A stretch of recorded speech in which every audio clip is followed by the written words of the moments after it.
Hey there, Wastelanders, it's Brother Mike, and thank you for joining me on this walk today. So, the past few days I've been seeing a whole lot of commotion over this a house divided theory I've been calling it. Is it Robert House in the first episode, or is it Anthony House? Well, to be honest, it's quite a foolish theory, and that's why we're going to the H&H building to really get down to what happened to Anthony House. Hey, come back.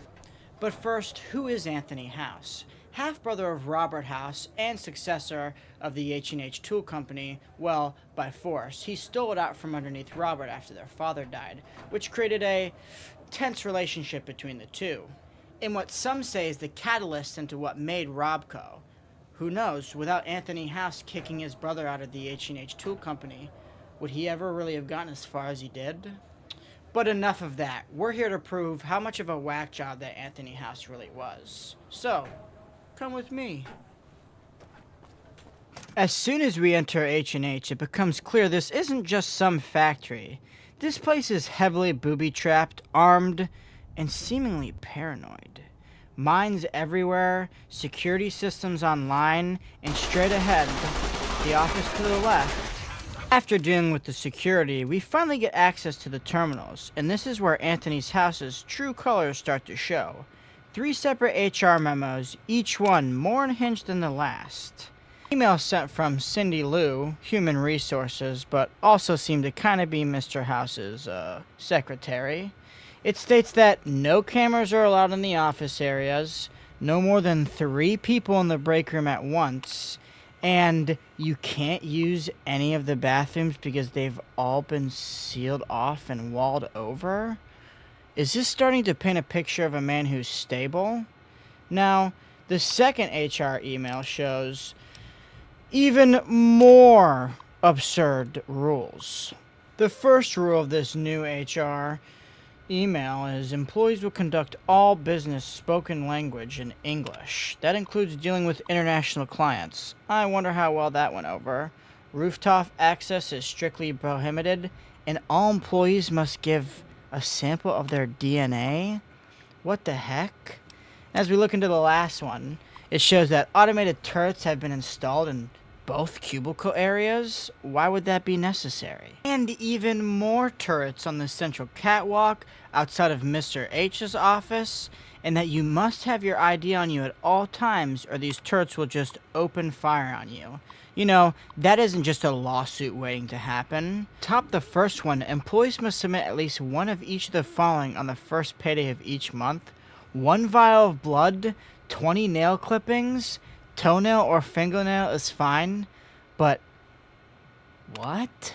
What is this? What is he doing here? But not a mix of both? Are you serious? 1 lock of hair or a 5-centimeter skin sample. These samples will be retained and monitored. Wow, that isn't a breach of personal space or anything at all.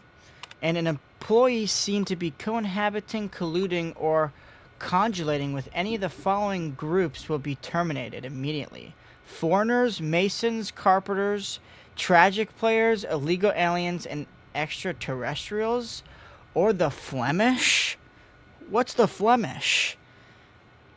What is this?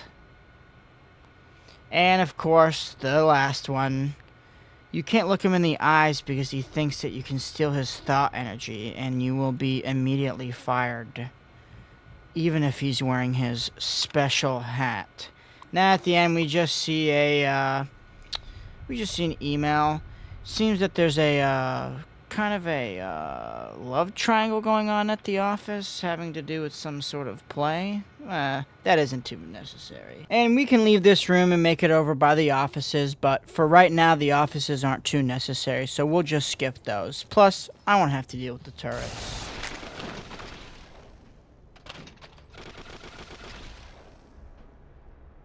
So, making our way through this hallway, which does have another booby trap in it, we see a stairwell going upwards, so let's go check out what's up there.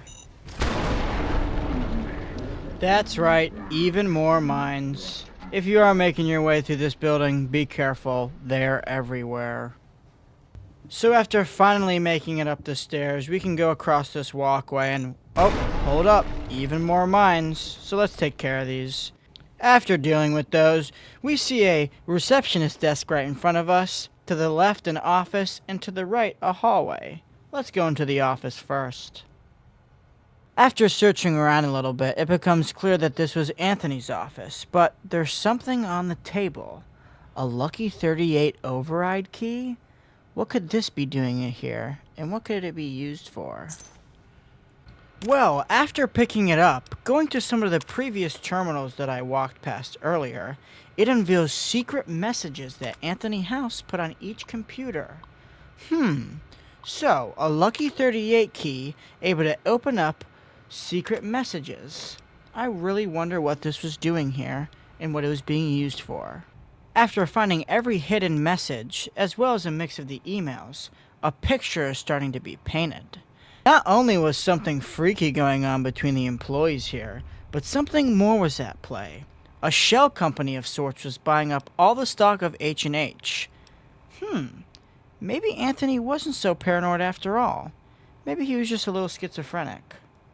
Not only do these show his slow decline over the years, it shows he believed his father spoke to him still, and that he had a very close employee by the name of Henderson that ended up working for Mr. House. And it seems that Anthony actually found out what was going on after all.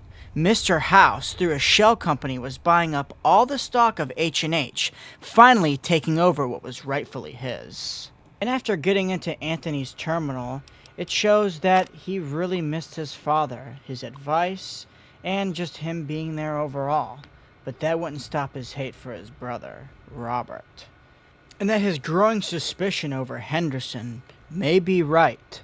It seems that he really didn't like his brother, even though he was clearly smarter, richer, and overall maybe even a better person than him.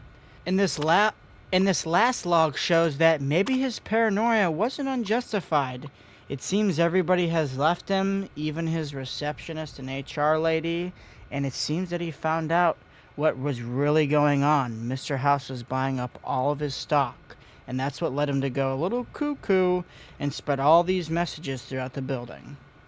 But don't let that fool you. This man was clearly having mental health crisis. It's apparent that he was a little bit schizophrenic, possibly, still hearing his father's voice, and then when it stopped, he thought that he went to Robert. Also on a terminal, he says nevertheless like 100+ times. On top of that, he thought getting his hair cut is how they stole his thought memory. He wore what seems to be a aluminum hat over his head, aluminum foil tin hat over his head, so people couldn't steal his memories by looking into his eyes. The picture is becoming clear. This man is crazy. No, the Lucky 38 card is not a way for his brother Anthony to take over Mr. House somehow. That's not anywhere near what that means. It's obviously a chip that Henderson used to bug the entire place. That's how we're able to find the messages. It's very apparent that Robert not only knew what was going on with his brother Anthony, but he was taking advantage of it. So, let's go over everything we learned. Not only was Mr. House trying to take the company back by buying it up through a shell company, buying all of its stocks, he was also poaching employees and using them as spies, hence Henderson. And also, it seems Anthony House wasn't that stable of a man.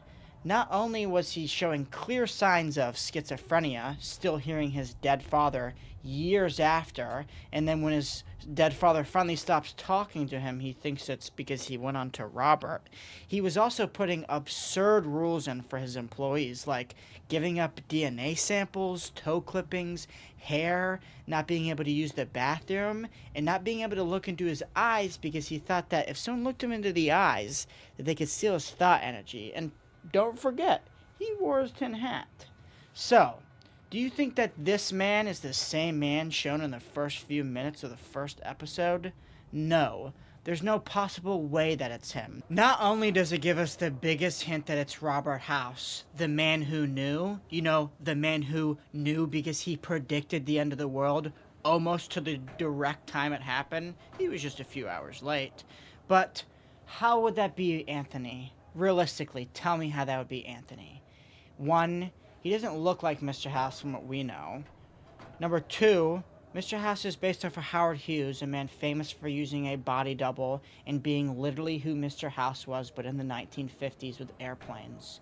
Guys, I can sort of maybe see, but this theory is really reaching out there. And I hope this video proves that, because to be honest, this theory is pretty stupid in my opinion. I mean, there's a lot better theories that could come out of this, like, oh, what about what Mr. House is doing with Vault 24? Was he trying to make communists attack America to start a false flag, or was he trying to do more? That's stuff we should be theorizing about. Not that this man who is clearly Mr. House, not only do they show him sitting in front of his master control terminal, which we know no one else did, the man that you're calling Mr. House was cowering behind Mr. House, or Cooper Howard, smoking a cigarette on the way up to the Lucky 38. We know the type of man Robert is. He's not going to let some big hotshot Hollywood cowboys be standing in front of him. And I'm getting distracted. So, let's lay it out. He talks about H&H because he took over the company, and on top of that, it was his father's company. Of course, he had some affinity for it. Also, why would the man who despised him, who hated him for having a college degree and being how successful he would be, he is, why would he be talking him up in the bar? It makes no sense, especially when we know Robert House did a hostile takeover of the company. That means he took it over. The company is his. He's making money off of that, so of course he's helping build the stuff, like he says in the frickin' trailer. I don't remember exactly. This topic has been getting me heated the past few days, so I'm finally happy I was able to put a video out about it. If you want to argue with me in the comments, please go down below. I would love to prove you wrong further. Yeah, that's right, prove you wrong. And guess what? If it does come true, if Anthony House is this man that's shown on the TV, whatever the top comment is, I will do it. But trust me, the man in the bar was not Anthony House, and the man on the TV was not Anthony House.